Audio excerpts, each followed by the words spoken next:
Hey guys, Michael from Copper vs Glass, and check this out.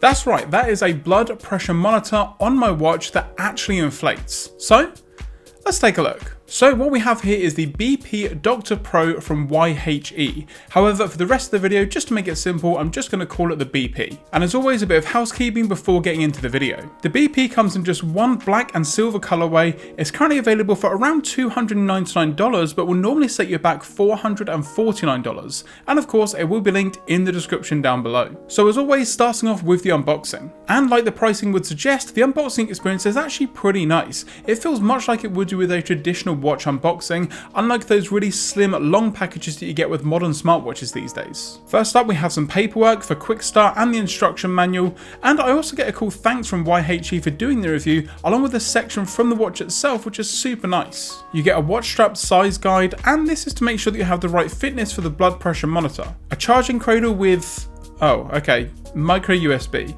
So you get a USB-A to micro USB cable, and as always in 2022 it would have been much nicer if this of course was USB Type-C. And then lastly you have the BP Doctor Pro itself. Now for the design of the BP, it's not like your traditional smartwatch. It's a little bit big, a little bit bulky, and it has a unique look to it overall with this black and silver finish. You have two buttons on the watch, one for the display on and off and also power, and the second for the home button or to get to your applications. The strap has a nice silicone feel to it, it's very soft, and the buckle matches the silver of the watch. You also have the blood pressure Aircuff, but more on that in a moment.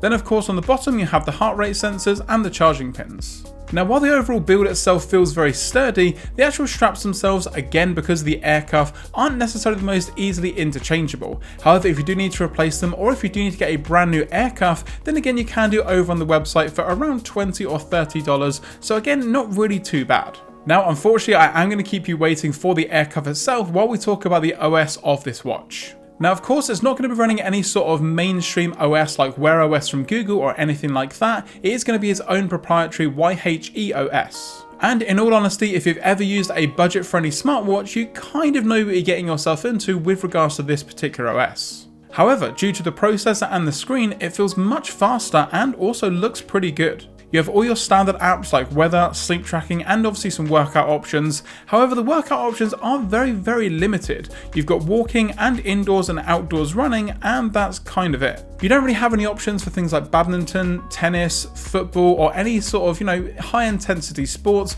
And again, that's not necessarily what this particular watch is made for, and you can tell because it doesn't really have an IP rating very high. It's IPX4, so again, I wouldn't necessarily be taking this swimming or in general getting any sort of water on it. Again, probably because of the Aircuff technology on board. So do keep in mind that this watch is mainly for the stats and the heart rate info and not really fitness, but then again you've got tons of detail in regards to your heart rate monitoring and just in general those sorts of statistics. And this may just be down to the fact that apart from the obvious Apple Watch and Galaxy Watches out there that have really nice displays, the BP also has an extremely good looking display.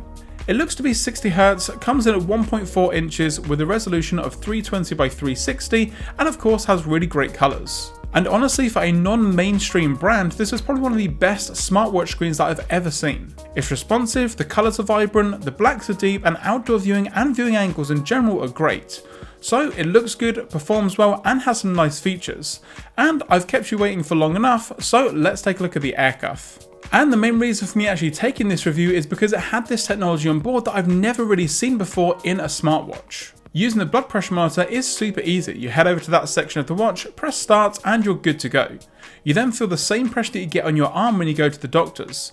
It's a very strange feeling to have on your watch, but it's also the most accurate way to get a reading. Now my Galaxy Watch 4 does also have the option for blood oxygen and blood pressure, however you do need to do a bit of calibration and in some instances go to your doctors to get sort of a base level before using it at home by yourself, so it's not necessarily the same thing. Plus it's just really cool to see the Aircuff inflate. A lot of air gets into the band, which is definitely a good thing because obviously to get the best reading you need the pressure to be on the wrist. And while it may feel very tight and a little bit uncomfortable, you do get the correct information. The only issue I had was adjusting the watch. What was comfortable for everyday wearing was not necessarily great for the blood pressure side of things, so for me I had to loosen the watch maybe 1 or 2 notches before getting a correct reading. And of course you get all of the other monitoring from a smartwatch that you would expect. You get heart rate monitoring 24 hours a day continuously, you get HRV analysis, which is heart rate variability. Basically, it's the time difference between each heartbeat, which can help with stress recovery. Think Stanley from The Office. It's my biofeedback machine. Oh, okay. What is that, like a video game? It alerts me when my stress level goes up so I can try to calm down. And of course you have step tracking, blood oxygen, breathing, and of course sleep tracking, although the watch may be a little bit bulky and a bit heavy to wear every night for sleeping. So with all that tech on board, all of the sensors, the Aircuff, what's the battery life overall on the BP? Well, it's basically the same as all smartwatches for this generation. 1 full day, maybe pushing it to 2 days if you limit your usage slightly. Now the website does state 3 days use and 7 days standby, and yes, it will get nearly 7 days standby, but of course that's not using the watch, so it doesn't really mean too much. And the 3 days that it states on the website just wasn't achievable in my everyday use. But if you have all the functions of the smartwatch, the Aircuff multiple times being used in the day, the battery may have to be charged up even once a day before the evening rolls around. Now it does have its own charging cradle which actually clips directly onto the back of the watch itself with the micro USB cable, and I wasn't necessarily a massive fan of this. You can't really just place it down and pick it up like most smartwatches, and I just wasn't a fan of the two-handed need to remove the watch from the charging cradle overall. So in general, can I recommend the YHE BP Doctor Pro?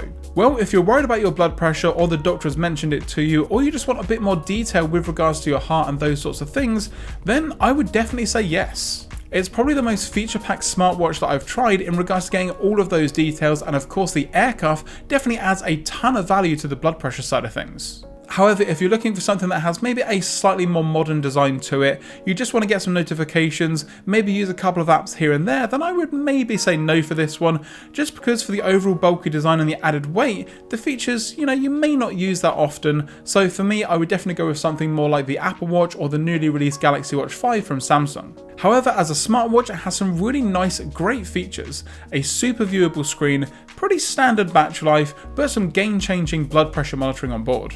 So overall, it's a pretty nice smartwatch and in general a nice bit of tech for the right person. And that's going to do it guys for this video on the BP Pro. Now if you guys did enjoy this video and you saw something maybe you haven't seen before like the Aircuff, let me know by leaving a thumbs up down below. If you've got any questions or comments about this watch or any of the features, let me know in the comment section below. And if you're not already subscribed, now is a great time to do so. Once you've hit that subscribe button, also don't forget to turn on those notifications so you're notified anytime I post a video here on the channel. I'm Michael from Copper vs Glass, thanks very much for watching, and I will catch you guys in the next video.